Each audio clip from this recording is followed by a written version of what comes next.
تمہاری پریشانیاں، تمہاری اذیتیں، تمہارے دکھ، دور موجود میں لفظ بولا جاتا ہے ٹینشن، تمہاری ساری ٹینشن، تمہارے سارے معاملات حیات کی بے ترتیبیاں، پریشانیاں، دکھ، اذیتیں، سب کچھ ختم ہو جائے گا۔ درود سب دردوں کا مداوا ہو جائے گا، سب دکھوں کا علاج ہو جائے گا، سب پریشانیوں کا حل ہوگا، سب مصیبتوں کا مداوا بن جائے گا، اور ساتھ ساتھ تمہارے گناہ بھی بخش دیے جائیں گے۔ تو درود جتنی کثرت کے ساتھ پڑھا جائے اللہ کی اتنی ہی رحمتیں نازل ہوتی ہیں۔ جب ہم اللہ کی بارگاہ میں عرض کرتے ہیں اللہم صلی علی سیدنا محمد، تو اس کا مفہوم کیا ہے، اس کا معنی کیا بنتا ہے؟ تو فرماتے ہیں فمانا ہو، اس کا معنی یہ ہے عظم ہو فی الدنیا، اے اللہ دنیا کے اندر محبوب کی عظمت کو اور بلند کر دے۔ کیسے بلند کر دے؟ بے اعلاء ذکر ہی، کہ محبوب کے ذکر کو علو اور مرتبت اور شان و شوکت عطا کر دے۔ وَإِظْهَارِ دَعْوَتِهِ، اور حضور کی دعوت کو پھیلا دے اور پوری دنیا پہ غالب کر دے۔ وَإِبْقَاءِ شَرِيعَتِهِ، اور حضور کی شریعت کو دوام بخش دے۔ وَفِي الْآخِرَةِ بِتَشْفِيعِهِ فِي أُمَّتِهِ، اور آخرت کے اندر اس کا وہی مفہوم جو علامہ آلوسی بغدادی نے کیا کہ حضور علیہ السلام کو جو حق شفاعت دیا جائے گا، اس کے لیے اللہ سے دعا مانگنا۔ اور حضور نے خود ارشاد فرمایا کہ میرے لیے وسیلے کی دعا مانگو۔ یہ جو ہم اذان کے بعد دعا مانگتے ہیں کہ اے اللہ ہمارے آقا و مولا کو مقام وسیلہ عطا فرما، اور حضور علیہ السلام کے لیے یہ دعا مانگنا ہے، اور حضور مقام محمود پہ جلوہ فروز ہوں گے، اور وہاں حضور کو خاص کلمات دیے جائیں گے جو اس سے قبل نہ کسی نے بولے ہیں نہ اس کے بعد کوئی استعمال کرے گا۔ وہ حضور کو القاء کیے جائیں گے، اور ان خاص لفظوں سے حضور اللہ کی تعریف فرمائیں گے، اللہ کی حمد بولیں گے، اور اس حمد کے صلے میں اللہ تعالیٰ محبوب سے فرمائے گا محبوب مانگتا ہے جو میں تجھے عطا کرتا ہوں۔ تو حضور کیا مانگیں گے؟ خود فرمایا کہ ہر نبی کو اللہ نے دعا کا کوٹا دیا ہے، اس نے وہ دعا دنیا پر ہی مانگ لی، لیکن میں نے اپنی دعا کو آخرت کے لیے بچا کے رکھا ہے، اور وہ کیا ہے کہ میں گناہ گاروں کی شفاعت کے لیے اللہ کے حضور عرض کروں گا۔ یہاں امام اہل محبت امام احمد رضا خان فاضل بریلوی کا انداز دیکھیے، پیش حق مجدہ شفاعت کا سناتے جائیں گے، آپ روتے جائیں گے ہم کو ہنساتے جائیں گے، وسعتیں دی ہیں خدا نے دامن محبوب کو، جرم کھلتے جائیں گے اور وہ چھپاتے جائیں گے۔ جب دامن شفاعت کھولیں گے تو بڑے بڑے گناہگار اس شفاعت کی پناہ میں آ جائیں گے، بلکہ شفاعت کا جب دامن کھلے گا تو نیکوکار بھی گناہگاروں کی صفوں میں شامل ہونے کی کوشش کریں گے کہ ہم حضور کی شفاعت کے حقدار بن جائیں۔ وہ کسی نے کسی موقع پہ اپنے ذوق میں اور اپنی لے میں پڑھا کہ وہ اپنا مقدمہ کیسے ہار سکتا ہے جس کے حضور وکیل ہوں، تو لوگوں نے داد دی، میں بھی اس مجمع میں بیٹھا تھا، بہت پرانی بات ہے، تو میں نے اس زمانے میں اس کو ٹوک دیا، روک دیا، میں نے کہا نہ یوں نہ کہو، حضور ہمارے وکیل ہیں لیکن وکیل نگہبان کے معنی میں، لیکن تم بات مقدمے کی کر رہے ہو، مقدمے والے وکیل ایڈوکیٹ کے معنی میں نہیں ہے، چونکہ جو وکیل ہوتا ہے وہ جج کو کہتا ہے صاحب میرے موکل نے یہ جرم نہیں کیا لہٰذا چھوڑ دیں، اگر جرم ثابت ہو جائے تو پھر سزا پکی ہوتی ہے، تو جو وکیل ہوتا ہے وہ یہ ثابت کرتا ہے کہ میرے موکل نے جرم نہیں کیا لہٰذا چھوڑا جائے۔ حضور ہمارے وکیل نہیں ہیں، ہمارے شفیع ہیں۔ وکیل کہتا ہے جرم نہیں کیا چھوڑ دے، اور شفیع کہتا ہے سب کچھ کیا ہے میرا آنا دیکھ لے۔ حضور وکالت نہیں فرمائیں گے، حضور شفاعت فرمائیں گے، اور حضور کی شفاعت سے بڑے بڑے گناہگاروں کو نجات ملے گی۔ شفاعتی لأہل الکبائر من امتی، حضور فرماتے ہیں کہ میں امت کے بڑے بڑے گناہگاروں کی سفارش کروں گا۔ تو یہ حضور علیہ السلام کو حق دیا جائے گا آخرت کے میدان میں، اور آقا کریم علیہ السلام سجدے میں سر رکھیں گے۔ بخاری شریف میں حدیث شفاعت اٹھائیں، ایک بار نہیں 4 بار سر رکھیں گے، اور ہر بار رب کہے گا کہ مالک سر انور تو اٹھاؤ، جو کہو وہ مان لیں گے، جس کی سفارش کرو گے وہ قبول کر لیں گے، اور پھر حضور سفارش کرتے چلے جائیں گے اور امت کو بخشواتے چلے جائیں گے۔ فرمایا اوتیت الشفاعہ، مجھے شفاعت دی گئی، اور ہر نبی کو ایک دعوی مستجابہ، قبول ہونے والی دعا زندگی میں عطا کی گئی، دعا کا خصوصی کوٹا دیا گیا، ہر نبی نے وہ دعا کا حق دنیا پہ استعمال کر لیا، لیکن فرمایا کہ غلاموں میں نے وہ دعا تمہارے لیے بچا کے رکھی ہوئی، یہاں فاقے کاٹ لے، تکلیفیں کاٹ لی، دکھ برداشت کر لیے، اذیتیں تکلیفیں کیا کچھ نہیں تھا جو حضور علیہ السلام نے برداشت نہیں کیا، لیکن وہ شفاعت کے لیے حضور قیامت کے دن بازو رحمت کھولیں گے تو پھر گناہگاروں کی نجات کی ضمانت ہوگی۔ تو حضرت علامہ ابن منظور افریقی علیہ رحمہ فرماتے ہیں کہ یہ مفہوم ہے صلاۃ کا، جب درود کی نسبت اللہ تعالیٰ کی طرف ہو تو اس کا مفہوم ہوتا ہے نزول رحمت، اللہ تعالیٰ جل شانہ اپنے محبوب پر مزید رحمتوں کا نزول فرماتا ہے، جس سے حضور کے درجے بلند ہوتے ہیں اور حضور کی عظمت میں اور اضافے ہوتے ہیں۔ اور جب فرشتوں کی طرف نسبت کی جائے تو فرشتوں کی طرف نسبت بھی دعا کے معنی میں ہے، اور جب ہم اللہ کی بارگاہ میں یہ دعا مانگتے ہیں کہ اے اللہ اس پیارے محبوب علیہ السلام پر رحمت نازل فرما، تو یہ اللہ کی بارگاہ میں گزارش ہوتی ہے۔ اسی لیے علماء نے کہا کہ درود ایک ایسا وظیفہ ہے جو کسی صورت میں رد نہیں ہوتا، چونکہ ہم یہ کہتے ہیں اے اللہ اپنے پیارے نبی پر رحمت نازل فرما، وہ تو پہلے ہی فرما رہا ہے، تو ہم کہیں یا اللہ اپنے نبی پہ رحمت نازل فرما، تو کیا اللہ فرمائے گا کہ میں نہیں فرماتا؟ اس لیے یہ ہو ہی نہیں سکتا۔ علماء کہتے ہیں کہ جو درود ہے وہ بہر صورت قبول ہوتا ہے، اس لیے حضرت عمر رضی اللہ تعالیٰ عنہ فرماتے ہیں کہ دعا کو درود کے ساتھ جوڑ لو، درود تو قبول ہونا ہی ہونا ہے، تمہاری دعا بھی قبول ہو جائے گی، چونکہ اللہ تعالیٰ جل شانہ کی یہ شان نہیں ہے کہ بعض کو قبول کر لے اور بعض کو ترک کر دے۔ ہماری فقہ کا بھی مسئلہ ہے، اگر آپ نے کسی سے سودا لیا ہے، اس میں کوئی ردی چیز آ گئی اور کچھ صحیح آ گئی، اب یہ نہیں آپ کر سکتے کہ جو صحیح ہے وہ رکھ لیں اور ردی واپس کر دیں، یا تو وہ صحیح کے ساتھ ردی بھی قبول کرنا پڑے گی، اور یا پھر جو ہے وہ صحیح بھی واپس کرنا پڑے گی۔ یہ نہیں ہوگا کہ مرضی کی رکھ لی اور مرضی کی واپس کر لی، یا سارا سودا قبول کرنا پڑے گا یا سارا سودا واپس کرنا پڑے گا۔ تو اللہ تعالیٰ جل شانہ کے حضور جب درود کے ساتھ دعا مانگی جائے تو پھر اللہ تعالیٰ جل شانہ اس دعا کو چھانٹ کے الگ نہیں کرتا کہ میں نے یہ نہیں قبول کرنی، درود کے ساتھ جو مانگی ہوئی دعا ہے اللہ وہ بھی مستجاب فرما لیتا ہے، وہ بھی قبول فرما لیتا ہے۔ درود پاک وہ بابرکت عمل ہے کہ جو اہل ایمان کو تعلیم دیا گیا۔ علماء نے لکھا کہ زندگی میں ایک مرتبہ درود شریف پڑھنا فرض ہے، اور جب حضور علیہ السلام کا نام لیا جائے اس وقت درود پڑھنا واجب ہے۔ اس کے علاوہ بھی وجوب کے اور بہت سارے مقامات علماء نے بیان کیے، اور نمایاں 40 مقامات علماء نے بیان کیے جہاں درود شریف پڑھنا مستحب ہے، لیکن بعض مقامات پہ درود شریف پڑھنا مکروہ بھی ہے، جس طرح باتھ روم اور اس قبیل کے اور مقامات اور جگہ اور جو ہے وہ احوال ایسے ہیں جہاں درود شریف نہیں پڑھا جائے گا۔ باقی درود شریف وہ بابرکت وظیفہ ہے، وہ مقبول بارگاہ عمل ہے کہ جس کو جتنی بار مرضی پڑھو، ایک تو طبیعت میں اکتاہٹ نہیں ہوتی، انسان تھکتا نہیں، اور دوسرا اس عمل کی برکتیں اتنی ہیں، اس کا ثواب اتنا ہے کہ حضور نبی رحمت صلی اللہ علیہ وسلم کا فرمان حضرت ابو ہریرہ رضی اللہ تعالی عنہ سے سماعت کر لیجئے کہ حضور علیہ السلام نے ارشاد فرمایا من صلی علیہ صلاۃ واحدۃ صلی اللہ علیہ عشرا، جو میرے اوپر ایک مرتبہ درود پڑھتا ہے اللہ تعالیٰ اس پہ 10 رحمتوں کا نزول فرماتا ہے۔ یہ اس بابرکت وظیفے کا نتیجہ ہے جو بندہ مومن کو نصیب کر دیا جاتا ہے۔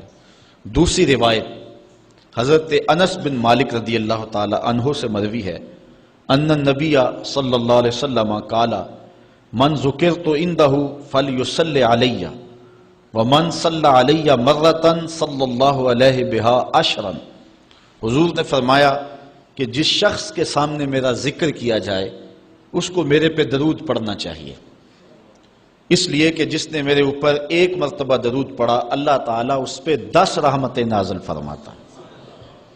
علماء نے ایک بڑی خوبصورت بات لکھی، وہ کہتے ہیں کہ اصل درود پڑھ کر کے اپنے لیے رحمتیں طلب کرنا ہوتا ہے رب سے، چونکہ مصطفیٰ کریم علیہ السلام ہمارے درود کے محتاج ہے۔ بندہ کہ میں درود پڑھ رہا ہوں، جب ہم نہیں تھے اس وقت بھی مصطفیٰ پہ درود پڑھا جا رہا تھا، جب کائنات کو خلق وجود بھی نہیں دیا گیا تھا مصطفیٰ پہ درود اس وقت بھی پڑھا جا رہا تھا۔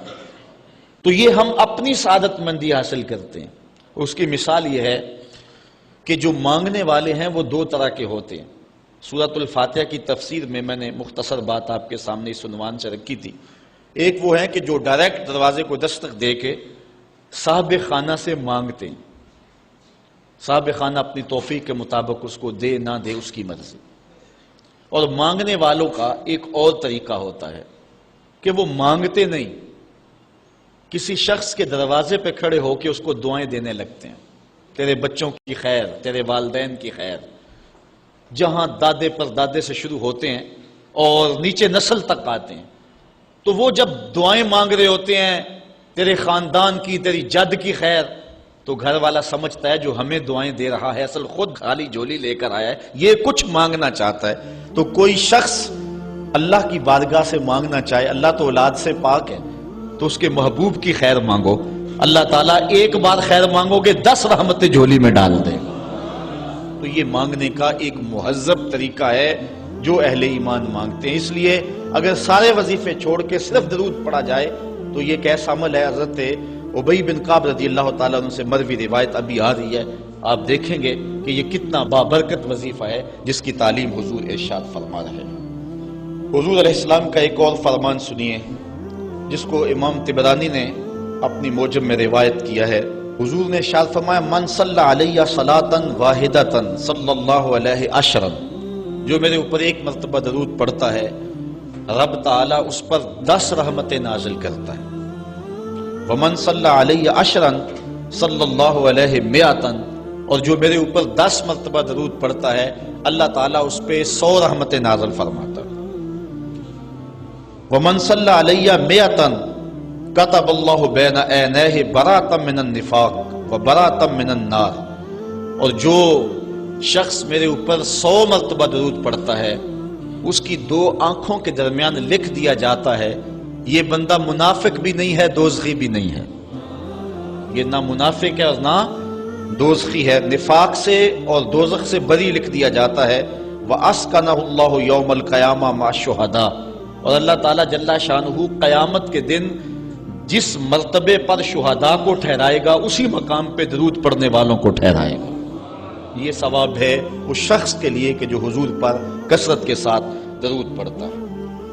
حضرت عبد الرحمن بن عوف رضی اللہ تعالی عنہ سے ایک روایت سنیے، فرماتے ہیں یہ عشرہ مبشرہ سے ہیں، جلیل القدر صحابی ہیں، اور صحابہ میں سب سے زیادہ امیر صحابی بھی یہی ہے۔ 1,44,000 صحابہ میں سب سے امیر ترین صحابی حضرت عبد الرحمن ابن عوف رضی اللہ تعالی عنہ ہے۔ آپ فرماتے ہیں کہ خرج رسول اللہ صلی اللہ علیہ وسلم فاتبعته حتى دخل نخلا فسجد فاطال السجود حتى خفت او خشیت ان يكون الله قد توفاه او قبضه۔ کہتے ہیں ایک دن حضور گھر سے باہر تشریف فرما ہوئے، مسجد نبوی سے نکلے تو میں بھی حضور کے پیچھے پیچھے چل پڑا، حضور علیہ السلام کے تتبع میں، حضور کی اتباع میں میں بھی حضور کے پیچھے چل پڑا۔ حتی داخل نخلا، یہاں تک کہ کھجوروں کے ایک باغ میں حضور تشریف فرما ہو گئے، میں بھی اس باغ میں حضور کے پیچھے چلا۔ میں نے کیا دیکھا؟ فسجدہ، حضور نے سجدہ فرمایا، فاطال السجود، اور سجدہ اتنا لمبا تھا، حتی خفت او خشیت ان یکون اللہ قد توفى او قبضہ، مجھے ڈر لگا کہ حضور علیہ السلام کا وصال ہو گیا، کہ حضور نے سر انور رکھا سجدے میں پھر اٹھا ہی نہیں رہے تھے، تو میں ڈرا اس بات سے کہ کہیں حضور کا وصال نہ ہو گیا ہو، حضور علیہ السلام اس دار فانی سے کوچ نہ کر گئے ہوں۔ تو کہتے ہیں کہ قال فجئت انظر فرفع راسه، میں دیکھ ہی رہا تھا کہ اچانک حضور نے سر انور اٹھا لیا۔ فقال مالک یا عبد الرحمن، تو میرا رنگ اڑا ہوا تھا، میری طبیعت کے اوپر ایک عجیب کیفیت تھی۔ حضور نے سر اٹھایا اور مجھے اس حالت میں دیکھا، کہا کہ اے عبد الرحمن تجھے کیا ہو گیا؟ میں نے کہا فذکرت ذالک لہ، جو مجھے ہوا تھا میں نے وہ بتا دیا۔ میں تو ڈر گیا تھا، چونکہ صحابہ کی زندگی ہی تو حضور کے نام سے تھی، اور آقا کریم کی زندگی کے ساتھ اور حضور کی حیات کے ساتھ ہی تو وہ جیتے تھے بلکہ اڑتے تھے۔ اور صحابہ رضوان اللہ علیہ مجمعین کے لیے سب سے مشکل وقت حضور علیہ السلام کی وفات کا وقت تھا، ان سے برداشت نہیں ہوتا تھا۔ آپ نے پڑھا ہوگا، سیر میں علماء سے سنا ہوگا، حضرت عمر نے تلوار نکال لی تھی حضور کے وصال پر، کوئی کہے تو صحیح حضور کا وصال ہو گیا، میں گردن کاٹ دوں گا۔ روتے تھے، عجیب کیفیت تھی۔ حضرت ابوبکر صدیق نے ہاتھ آگے کیا، لیکن حضرت عمر جو ہیں وہ ان کی بات بھی سننے کے لیے تیار نہیں تھے۔ حضرت بلال چیخیں مارتے تھے، عجیب حالت تھی۔ حضرت سیدہ فاطمہ کہتی تھی سبت علی مصائب لو انہا سبت علی الایام سرنا لیالیا، لوگوں میرے اوپر جو مصیبتیں ٹوٹ پڑی ہیں، اگر وہ چٹے دنوں پہ پڑتی تو وہ بھی کالی راتیں بن جاتے، اتنی مصیبتیں آ گئی۔ حضور علیہ السلام کے وصال پر یہ صحابہ کی کیفیت۔ حضرت زید بن عبداللہ اپنے باغ کو پانی دے رہے تھے، حضرت امام زرقانی نے لکھا ہے ان کے بیٹے نے جا کے کہا کہ ابا جی کوئی بات سنی ہے؟ انہوں نے کہا بتاؤ بیٹے کیا ہوا ہے؟ کہا حضور کا وصال ہو گیا۔ تو حضرت زید نے یوں ہاتھ اٹھائے اور سنو انہوں نے کیا کہا، اللہم اذہب بصری حتی لا ارا بعد حبیبی محمد احدا، اے اللہ مجھے اندھا کر دے، مجھے نابینا کر دے۔ آنکھوں کے چراغ روشن اس لیے تھے کہ تیرے رسول کو دیکھتا تھا، اب حضور اگر اس دنیا سے چلے گئے تو میں نے آنکھوں کی چراغ کیا کرنے؟ تو اللہ تعالیٰ نے ان کی دعا قبول فرما لی اور وہ فوراً نابینا ہو گئے۔ کسی نے بعد میں ان کے پاس جا کے افسوس کیا کہ تمہاری آنکھوں کی بینائی جاتی رہی ہے، بڑا افسوس ہوا ہے۔ وہ فرمانے لگے تمہیں ہوا ہوگا، مجھے تو کوئی نہیں ہوا، میں تو حضور کے بغیر کسی کو دیکھنا ہی نہیں چاہتا۔ اور اعلیٰ حضرت فرماتے ہیں کون نظروں پہ چڑھے دیکھ کے تلوا تیرا، جس نے آپ کو دیکھا پھر وہ کسی کو جو ہے وہ اور کیوں دیکھے؟ تو یہ صحابہ کی کیفیت تھی۔ بلکہ غدابہ نامی اونٹنی جس پہ حضور سواری کیا کرتے تھے، کتب میں آتا ہے، صحیح روایات ہیں، وہ حضرت فاطمہ زہرا کی دہلیز پر سر رکھ کے رویا کرتی تھی۔ اور وہ یافور نامی دراز گوش جس پہ حضور سواری کیا کرتے تھے، جس کو ہم اپنی زبان میں گدھا کہہ لیتے ہیں لیکن نسبت رسول سے ہوگی تو پھر اس کو دراز گوش کہیں گے، تو وہ قبیلہ بنو سلیم کے کنویں میں چھلانگ لگا کے مر گیا کہ جب حضور چلے گئے ہیں تو ہم نے جی کے کیا لینا۔ یہ کیفیت جانوروں کی تھی۔ اللہ اکبر۔ تو حضور کی جدائی کا صدمہ کون برداشت کرے؟ آپ نے سنا نہیں کہ استن حنانہ حضور کے فراق میں کیسے تڑپ تڑپ کے روتا تھا؟ صحاح میں روایت ہے، لگتا تھا جس طرح پھٹ جائے گا۔ اور آقا کریم ممبر سے نیچے اترے اور آقا نے اس کو دونوں ہاتھوں میں لیا، پھر تسلی دی، اور ایسے لگا جس طرح کہ بچھڑا ہوا بچہ ماں کی گود میں آ جائے تو اس کی گگھی بن جاتی ہے، یہ کیفیت ہوئی۔ پھر حضور ممبر پہ جلوہ فراز ہوئے اور صحابہ سے مخاطب ہو کے کہا لو لم افعل ھکذا لھن الی یوم القیامہ، اگر میں اپنے عاشق زار کو ممبر سے اتر کے یوں تسلی نہ دیتا تو یہ لکڑی کا ستون قیامت تک روتا ہی رہتا۔ اللہ اکبر۔ یہ ہے حضور کے پیار کی کیفیت۔ ان کے لیے مشکل مرحلہ تھا۔ تو حضرت عبد الرحمن ابن عوف رضی اللہ تعالیٰ عنہ کہتے ہیں میں نے جو میرے پہ بیتی تھی نا، جو میری حالت ہوئی تھی، میں نے صاف صاف عرض کی حضور میں تو بہت پریشان ہوا تھا۔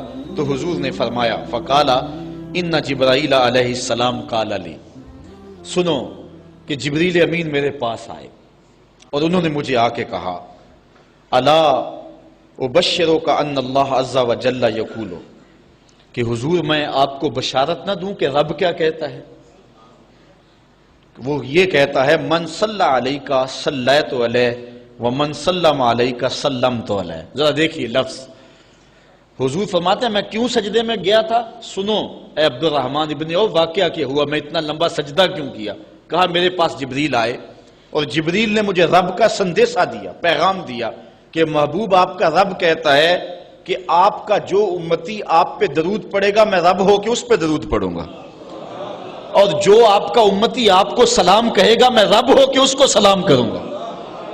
تو حضور فرماتے ہیں فسجدت للہ شکرا، تو پھر میں سجدہ نہ کرتا، پھر میں شکر کا سجدہ نہ کرتا اور میرا سجدہ لمبا نہ ہوتا کہ اتنا کرم ہوا کہ میرا اگر غلام مجھ پہ درود بھیجے تو رب اس پہ درود بھیجتا ہے، اللہ اکبر، یہ کرم نوازیاں اس شخص پر کہ جو حضور نبی رحمت صلی اللہ علیہ وسلم پر درود بھیجتا ہے۔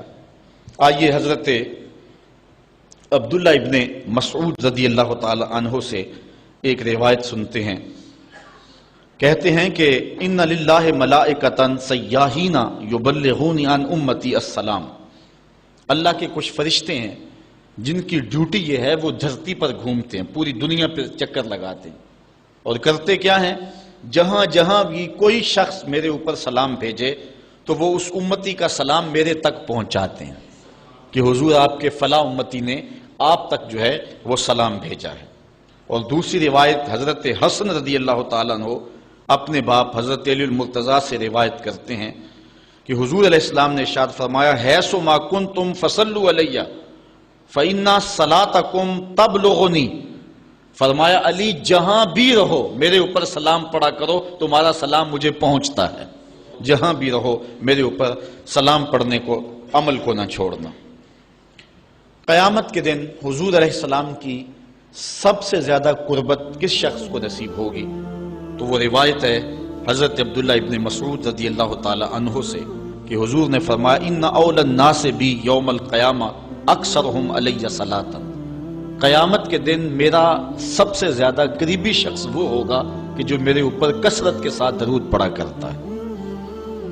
حضرت ابی بن کعب رضی اللہ تعالیٰ عنہ کی وہی روایت جو میں نے جس کا اشارہ دیا، روایت کرتے ہیں کان رسول اللہ صلی اللہ علیہ وسلم اذا ذهب ربع اللیل قام فقال یا ایھا الناس اذکروا اللہ جاءت الراجفہ تتبع الرادفہ جاء الموت بما فیہ جاء الموت بما فیہ۔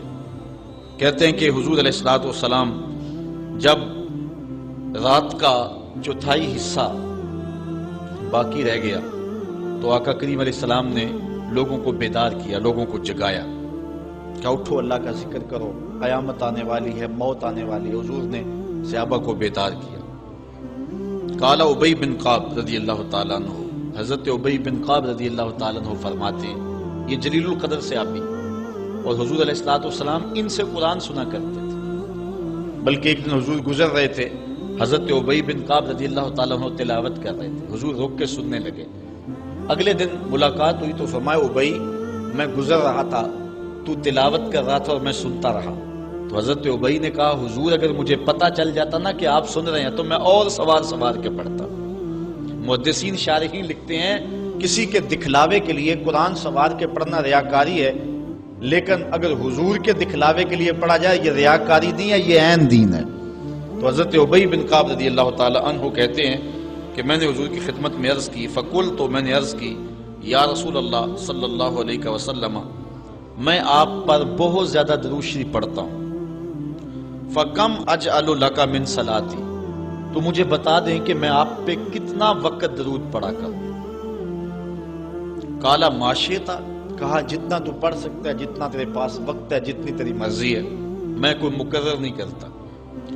قال قلت، تو میں نے کہا الربع، میں چوتھا حصہ درود پڑھا کروں گا، باقی 3 حصے باقی وظیفے کر لیا کروں گا۔ قال ما شئت، حضور نے فرمایا تیری مرضی، وَإِن زِدْتَ فَهُوَ خَيْرٌ لَكَ، لیکن اگر درود زیادہ پڑھے نا تو تیرے لیے ہوگا بہتر۔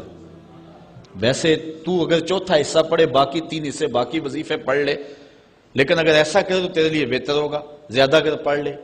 قال کہتے ہیں فقل، تو میں نے کہا فثلثین، میں 2/3 پڑھ لیا کروں گا۔ قال ما شئت، فرمایا جس طرح تیری مرضی۔ فَإِن زِدْتَ فَهُوَ خَيْرٌ لَكَ، لیکن اگر تو درود کو زیادہ کر لے تو یہ تیرے لیے بہتر ہوگا۔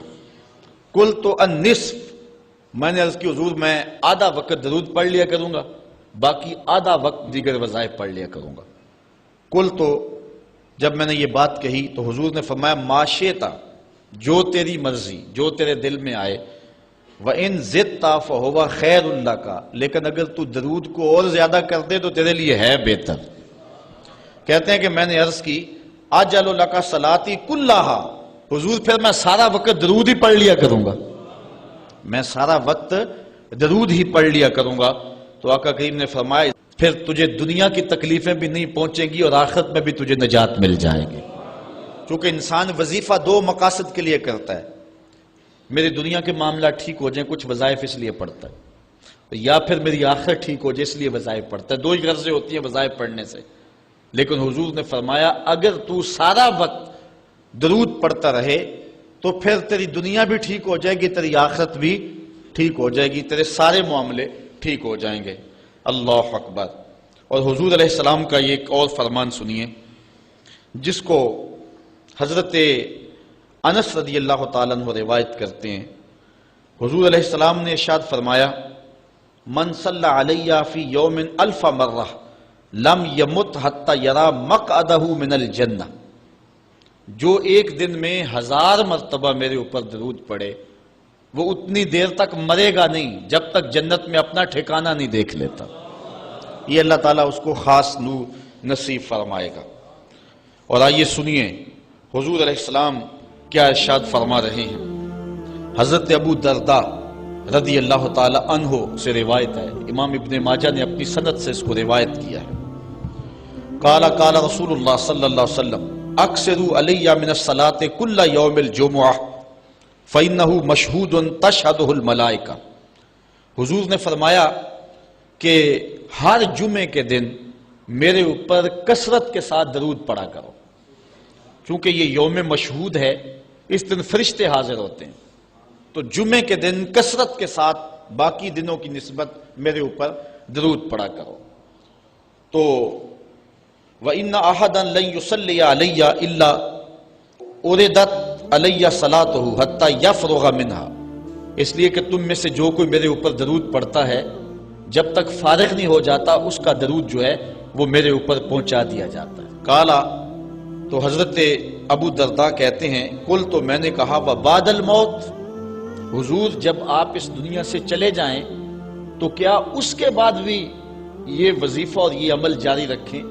حضرت ابو درداء رضی اللہ تعالی عنہ نے جو ہے یہ وضاحت حضور سے پوچھی، اور یہ بھی بڑے جلیل القدر صحابی ہیں، بلکہ صحابہ میں سے انتہائی متقی اور پرہیزگار صحابی ہیں۔ بلکہ حضرت ابو درداء کے بارے میں آتا ہے کہ فجر کی نماز پڑھ کے جلدی چلے جاتے تھے۔ ایک دن حضور نے روک کر کے کہا ابو درداء کاہے کی جلدی ہوتی ہے کہ رکتے بھی نہیں، بہت جلدی چلے جاتے ہو؟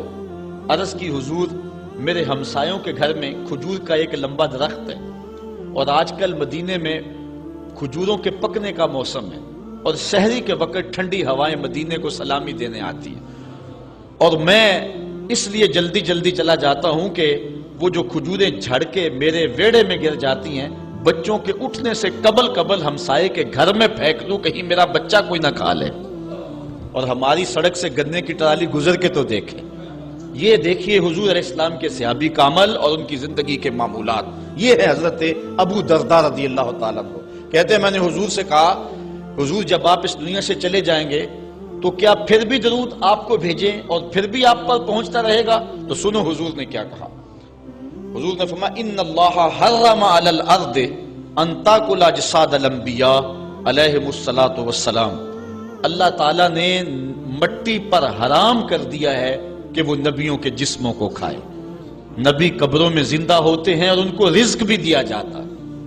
حضرت ابن ماجہ نے یہ روایت باسناد جید، اچھی سند کے ساتھ اس کو روایت کیا ہے، بلکہ حضور نبی رحمت صلی اللہ علیہ وسلم نے ارشاد فرمایا کہ جب کوئی شخص میرے اوپر درود پڑھتا ہے تو اللہ تعالیٰ جل شانہ میری روح میرے بدن میں لٹا دیتا ہے، حتیٰ کہ میں اس کے سلام کا جواب دیتا ہوں۔ وہ کیا کسی نے کہا، شعر تو سادہ سا ہے لیکن اس حدیث کا ترجمہ ہے۔ وہ کسی شاعر نے کہا تھا کہ درود پڑھنے سے ثواب ملتا ہے اور سلام پڑھنے سے جواب ملتا ہے۔ اگر کوئی شخص حضور کی بارگاہ میں سلام پیش کرے تو اس کا جواب ملتا ہے، اور اہل حق حضور علیہ السلام کی بارگاہ میں اس سلام کو محسوس کرتے ہیں۔ حضرت امام مالک نے یہ بات کہی کہ اگر کوئی شخص حضور کے روضے پہ جائے، باقی ائمہ کہتے ہیں کہ وہ کہے کہ میں حضور کے روضے کی زیارت کر کے آیا ہوں، لیکن امام مالک کہتے ہیں کہ یہ نہ کہے میں حضور کے روضے کی زیارت کر کے آیا ہوں، بلکہ یہ کہے میں حضور کی زیارت کر کے آیا ہوں، کیونکہ حضور علیہ السلام کو جس نے حضور کے روضے کو دیکھا، حضور نے فرمایا وہ ایسے ہی ہے جس نے میری زندگی میں اس نے مجھے دیکھا۔ حضرت شیخ سید احمد کبیر الرفائی رحمت اللہ تعالی علیہ بہت بڑے بزرگ گزرے، ساری زندگی حضور پر کثرت کے ساتھ درود پڑھا، اور حضور علیہ السلام کی طرف سے جو باطن میں جواب آتا رہا اس کو موصول کرتے رہے۔ اللہ تعالیٰ جل شانہ نے توفیق دی، پھر دیار نور میں حاضر ہوئے۔ 555 ہجری کا یہ واقعہ ہے۔ اس کو تمام مکاتب فکر کے لوگوں نے سوائے ایک مکتبہ فکر کے اپنی کتابوں میں لکھا ہے۔ تبلیغی جماعت والوں نے اپنے شیخ الحدیث زکریا سہارنپوری نے کتاب الحج میں لکھا ہے، باقی لوگوں نے بھی لکھا ہے، درجنوں تذکرہ نگاروں نے اس واقعہ کو بیان کیا ہے، اور اس کی صحت پر اہل علم کو کوئی اختلاف نہیں ہے۔ 555 ہجری کی بات ہے کہ وہ حضور کے روضے پہ بنفس نفیس حاضر ہوئے، اور حاضر ہو کے انہوں نے جو حضور کی بارگاہ میں عرض کی، چونکہ سید تھے، حضور کی اولاد تھی، کہا کہ حضور ساری زندگی میری روح سلام لے کے آپ کی خدمت میں حاضر ہوتی تھی اور آپ کا روحانی جواب وصول کرتی تھی۔ آج آپ کا بیٹا بنفس نفیس خود حاضر ہو گیا، آج میں روحانی جواب نہیں لوں گا۔ اور حضور کے روضے کے سامنے کھڑے ہو گئے اور ادب سے سلام پیش کیا۔ پھر کیا ہوا، 70,000 لوگ مسجد نبوی میں موجود تھے، جنہوں نے دیکھا حضور نے دست انور روضہ انور سے باہر نکال دیا، اور حضرت شیخ سید رفائی رحمت اللہ تعالی علیہ نے حضور کے دست کرم کا بوسہ لیا۔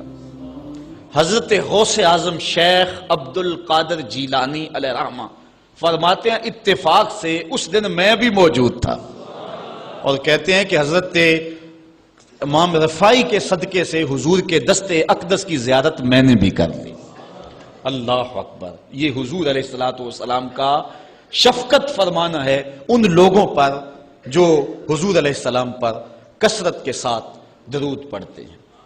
جن لوگوں نے حضور علیہ السلام کے اوپر درود پڑھنا معمول بنایا ہے، یہ موضوع اپنے دامن میں بڑی وسعت رکھتا ہے، ان پر بڑے بڑے کرم ہوئے۔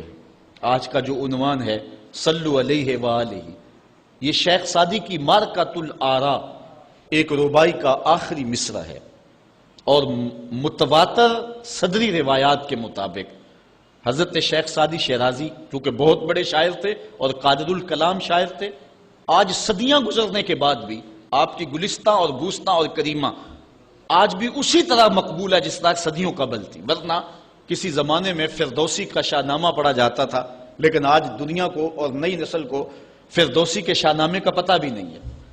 لیکن کوئی بھی فارسی مذاق رکھنے والا ہو وہ شیخ سعدی سے ناآشنا نہیں ہو سکتا۔ ان کو جو مقبولیت تامہ ملی ہے، ایسے قادر الکلام شاعر کہ جس عنوان پر بھی آتے حد کرتے چلے جاتے۔ حضرت شیخ سعدی شیرازی اگر حضور کی مدح میں قلم اٹھاتے ہیں تو ان کا اسلوب بڑا خوبصورت ہے۔ کریم السجایا جمیل الشیم نبی البرایا شفیع الامم، زباں تا بود در دہاں جائے گیر ثنائے محمد بود دل پذیر، حبیب خدا اشرف انبیاء۔ اگر لکھتے ہیں تو حد کرتے چلے جاتے۔ اب انہوں نے حضور کا قصیدہ لکھنا شروع کیا، اور کیا لکھتے ہیں؟ بلغ العلا بکمالہ۔ اس کا معنی ہے کہ آپ اپنے کمال کی وجہ سے بلندیوں تک پہنچے۔ کشف الدجا بجمالہ، اور آپ کے چراغ حسن نے اندھیروں کو دور کر دیا۔ حسنت جمیع خصالہ، اور آپ کی ساری خوبیاں با کمال ہیں۔ ربائی کو ربائی اس لیے کہتے ہیں کہ وہ 4 اشعار پر مشتمل ہوتی ہے۔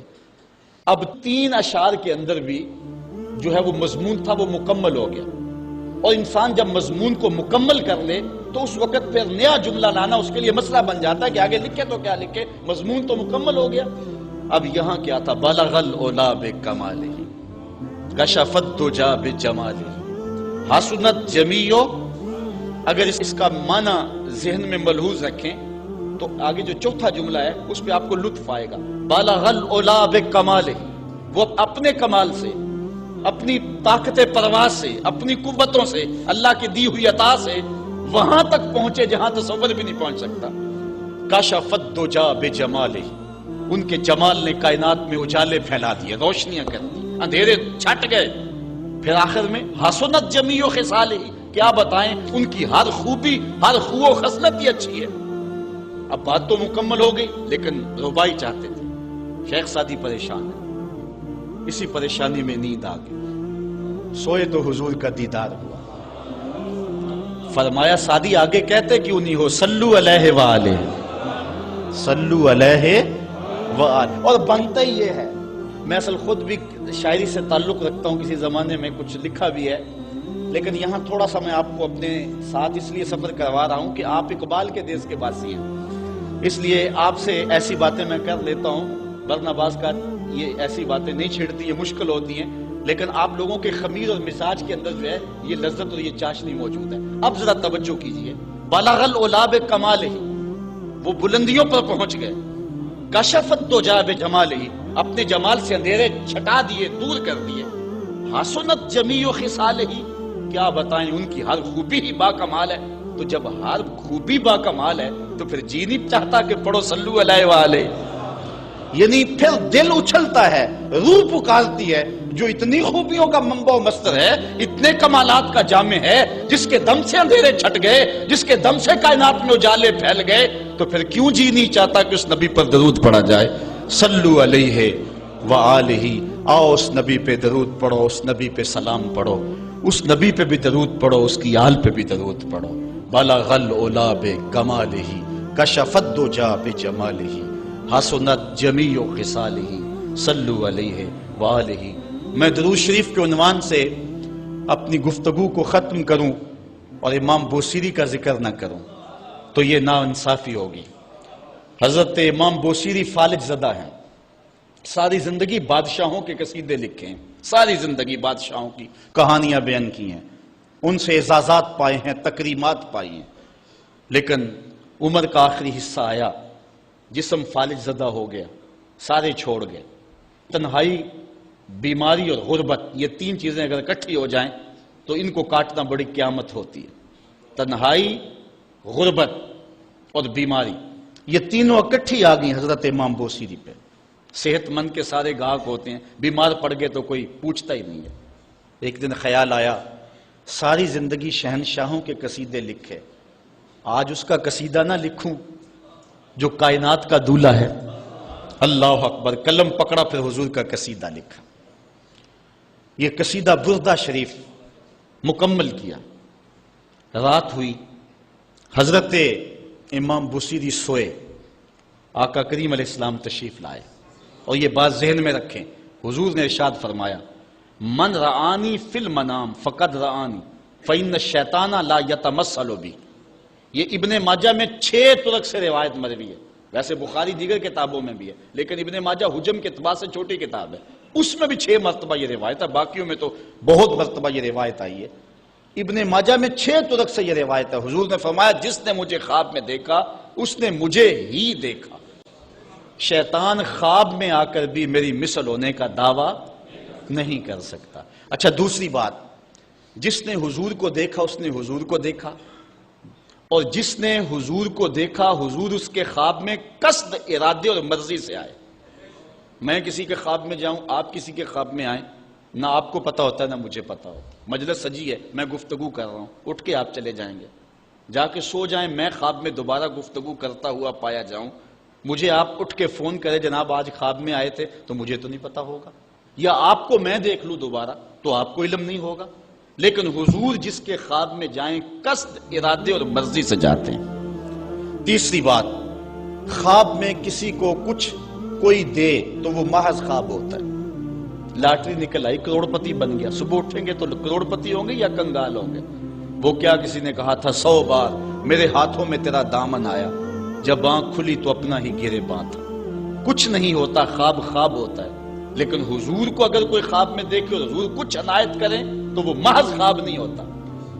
حضرت شاہ ولی اللہ محدث دہلوی فرماتے ہیں میرے والد شاہ عبد الرحیم نے خواب میں انہوں نے حضور کو دیکھا تو آقا کریم علیہ السلام نے اپنے 2 منہ مبارک ان کو عطا کی۔ کہتے ہیں جب اٹھے تو دیکھا کہ منہ مبارک نہیں تھے، تو پھر ان کی کیفیت وہی ہو گئی، اور پھر حضور خواب میں ملے، فرمایا کہ ہم نے تیرے سرہانے کے نیچے رکھ دیے۔ تو کہتے ہیں کہ وہ 2 بال حضرت شاہ ولی اللہ محدث دہلوی فرماتے ہیں ان کی علامت یہ تھی کہ وہ صندوق میں ہم رکھتے تھے، جب اس کو دھوپ میں لے کے نکلتے بدلی سایہ کیا کرتی تھی۔ اور فرماتے ہیں کہ جب وراثت تقسیم ہوئی تو ایک بال میرے حصے میں آیا، حضور کا منہ انور، حضور کا منہ مبارک۔ تو جس نے حضور کو خواب میں دیکھا، حضور کو ہی دیکھا، حضور قصد سے آئے، جو دیا حقیقت میں دیا۔ اور چوتھی بات، وہ بخاری کی روایت ہے، حضور فرمایا من رآنی فی المنام فسیرانی فی الیقظہ، جس نے مجھے خواب میں دیکھا ان قریب جاگتے بھی دیکھ لے گا۔ شارحین لکھتے ہیں ساری زندگی نہ دیکھ سکا، جب روح نکل رہی ہوگی رخ محبوب سامنے ہوگا، اور اگر اس وقت حضور کا دیدار ہو جائے تو چاہیے بھی کیا، سوکھا نکلے سا ظہوری جے ویخ لواں مکھ تیرا، اگر اس وقت حضور کا دیدار ہو جائے تو اور کیا چاہیے۔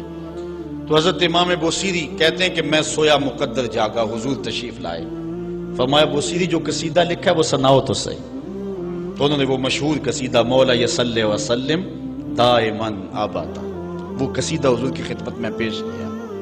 تو آقا کریم علیہ السلام نے اپنا دست شفا ان کے بدن پہ پھیرا، اور حضور نے اپنی چادر اتار کر کے حضرت امام بوصیری کو دے دی۔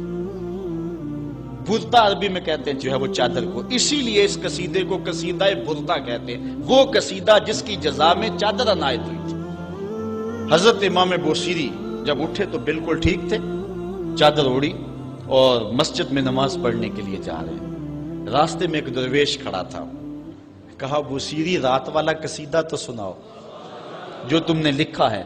حضرت بوصیری کہتے ہیں میں نے لکھا تھا اور کسی کو پتہ نہیں تھا۔ میں نے کہا کون سا قصیدہ؟ کہنے لگے بھولے نہ بنو، جو حضور کو سنایا تھا۔ کہنے لگے کہ میں نے کہا کہ تجھے کیسے پتہ ہے؟ کہا بتاؤں یہ چادر کون سی ہے؟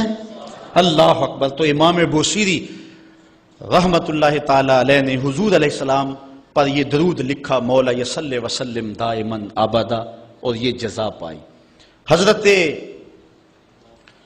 سید محمد بن سلیمان رحمت اللہ تعالی علیہ ایک بزرگ گزرے ہیں، یہ 708 ہجری میں پیدا ہوئے تھے۔ کہتے ہیں کہ میں ایک دن کسی بستی سے گزر رہا تھا اور وہاں ایک کنواں تھا، اس کا پانی تھوڑا سا نیچے تھا، اور میرے پاس کوئی چیز نہیں تھی جس سے میں ڈول ڈال کر کے وہ پانی نکال سکوں۔ میں متحیر کھڑا تھا، ساتھ ہی ایک شکستہ سا کچا سا مکان تھا، اس مکان کے اوپر ایک چھوٹی عمر کی لڑکی کھڑی تھی۔ مجھے کہنے لگی کہ آپ پریشان ہیں؟ میں نے کہا ہاں بیٹے، مجھے پریشانی یہ ہے کہ میں نے وضو کرنا اور نماز پڑھنی ہے اور وقت جا رہا ہے، اور یہ پانی بہت نیچے ہے، اگر تم کچھ میری مدد کر سکتی ہو تو ضرور کرو۔ وہ چھت سے نیچے آئی اور اس نے آ کے اپنا لعاب اس کنویں میں پھینکا۔ حضرت شیخ سید محمد بن سلیمان فرماتے ہیں کہ میں نے دیکھا کہ یکا یک کنویں کا پانی اچھل کے کناروں تک آ گیا اور بہنے لگا۔ میں نے جلدی سے وضو کیا اور پھر میں نے اس لڑکی کو کہا میں تجھے اللہ کا واسطہ دیتا ہوں، تو مجھے بتا کہ تیرے پاس ہے کیا کہ تیرے لب کے ڈالنے سے یہ پانی اچھل کے اوپر آ گیا۔ تو اس لڑکی نے مجھے کہا کہ یہ جو مرتبہ مجھے ملا ہے بکثرت الصلاۃ علی من کان اذا مشى فی البر تعلقت الوحوش باذیالہ، یہ مرتبہ میں اس پر درود پڑھ کے حاصل کیا ہے جب وہ جنگل سے گزرتے تھے تو جو جانور تھے قدموں سے لپٹ جاتے تھے، میں ان پر درود پڑھنے کی برکت سے جو ہے وہ یہ مرتبہ حاصل کیا ہے۔ تو حضرت سید محمد بن سلیمان کہتے ہیں کہ پھر میں نے ارادہ کر لیا کہ میں ساری زندگی حضور علیہ السلام پر درود پڑھتے ہوئے اور درود لکھتے ہوئے گزاروں گا۔ پھر انہوں نے مشہور زمانہ کتاب جس کو اہل علم اور اہل تصوف دلائل الخیرات کے نام سے جانتے ہیں، جس کی متعدد شروحات بھی لکھی گئی، وہ کتاب انہوں نے تصنیف کی۔ اور اس کتاب کی خصوصیت یہ ہے کہ جو شخص اس کتاب کو باقاعدگی کے ساتھ پڑھے اس کو حضور کا دیدار نصیب ہوتا ہے۔ اور اس کتاب کو پڑھنے والے، میں نے ایک روایت میں پڑھا ہے کہ جو شخص حضور علیہ السلام پر کثرت سے درود پڑھے، اللہ تعالیٰ اس درود کی برکت سے اسے تو نوازتا ہے، اس کی اولاد کو اور اس کی اولاد کی اولاد کو، یعنی اس کی نسلوں کو بھی ثواب دیتا ہے۔ تو حضرت سید محمد بن سلیمان نے یہ کتاب لکھ کر کے درود کی زمانے پر احسان کیا، اور آج تک بالخصوص علماء روم کا عمل اس کے اوپر جو ہے وہ کثرت کے ساتھ ہے۔ لیکن یہاں بھی جو ہے وہ ہمارے بر صغیر پاک و ہند میں بھی دلائل الخیرات پر لوگوں کے بہت زیادہ عمل ہے۔ میرے والد گرامی اللہ ان کی قبر پہ کروڑوں رحمت نازل فرمائے، انہوں نے 37 سال تک بلا ناغہ دلائل الخیرات کا وظیفہ کیا ہے، اور یہ جو کچھ بھی ہے وہ کیا کسی نے کہا تھا، میں جو کچھ بھی ہوں ان کی توجہ کا روپ ہوں، میری زندگی تیرے پیار کا انعام ہی تو ہے۔ تو یہ سارا فیضان یہ درود شریف کا فیضان ہے جو دروس قرآن کی صورت میں آپ دیکھ رہے ہیں۔ حضرت سید محمد بن سلیمان رحمت اللہ تعالی علیہ کا پھر انتقال ہو گیا، اور سوس نامی ایک بستی کے اندر ان کو دفن کر دیا گیا۔ پھر اس کے بعد 77 سال کے بعد ان کو وہاں سے مراکش منتقل کیا گیا، اور آپ کو جب دفن کیا گیا، اور یہ بات اخبار مشہورہ میں سے ہے کہ آپ کی قبر کی مٹی سے درود کی برکت کی وجہ سے کستوری جیسی خوشبو آیا کرتی تھی، اور جب اتنے طویل عرصے کے بعد ان کو قبر سے نکالا گیا تو جب وہ فوت ہوئے تھے تو انہوں نے تھوڑی دیر پہلے حجامت بنائی تھی، اور جب لحد سے ان کو نکالا گیا 77 برس بعد تو ایسے لگتا تھا کہ جس طرح ابھی خط کروایا ہے، اور لوگوں نے ان کے جسم کو انگلی لگا کر کے دیکھا تو جس طرح ایک زندہ شخص کے جسم کو انگلی لگائیں تو خون ہٹ جاتا ہے اور جگہ زرد ہو جاتی ہے، تو ایسے ہی لوگوں نے پایا کہ جگہ زرد ہو گئی، پھر انگلی اٹھائی تو جو ہے وہ پھر وہاں دوبارہ سرخی آنے لگی۔ تو اس شخص نے بتایا کہ یہ دیکھو کیا ہے، تو پھر جو بھی زیارت کرنے آتا وہ انگلی لگا کے دیکھتا اور اس طرح دباتا آپ کی جلد کو، اور وہ زرد ہو جاتی اور پھر دوبارہ خون آتا، تو پھر ان کی زیارت بند کر دی گئی، اور وہاں سوس سے اٹھا کر کے ان کو مراکش کے اندر دفن کیا گیا۔ جو شخص حضور علیہ السلام پہ درود پڑھے تو اس کو حیات جاوداں مل جاتی ہے، اور صاحب درود نبی کا کمال اور مرتبہ کیا ہوگا۔ تو فرمایا ان اللہ وملائکتہ یصلون علی النبی یا ایھا الذین آمنوا صلوا علیہ وسلموا تسلیما۔ آؤ ہم حضور کی بارگاہ میں پورے ادب سے ہدیہ درود پیش کریں۔ الصلاۃ والسلام علیکا یا رسول اللہ وعلی آلکا واصحابکا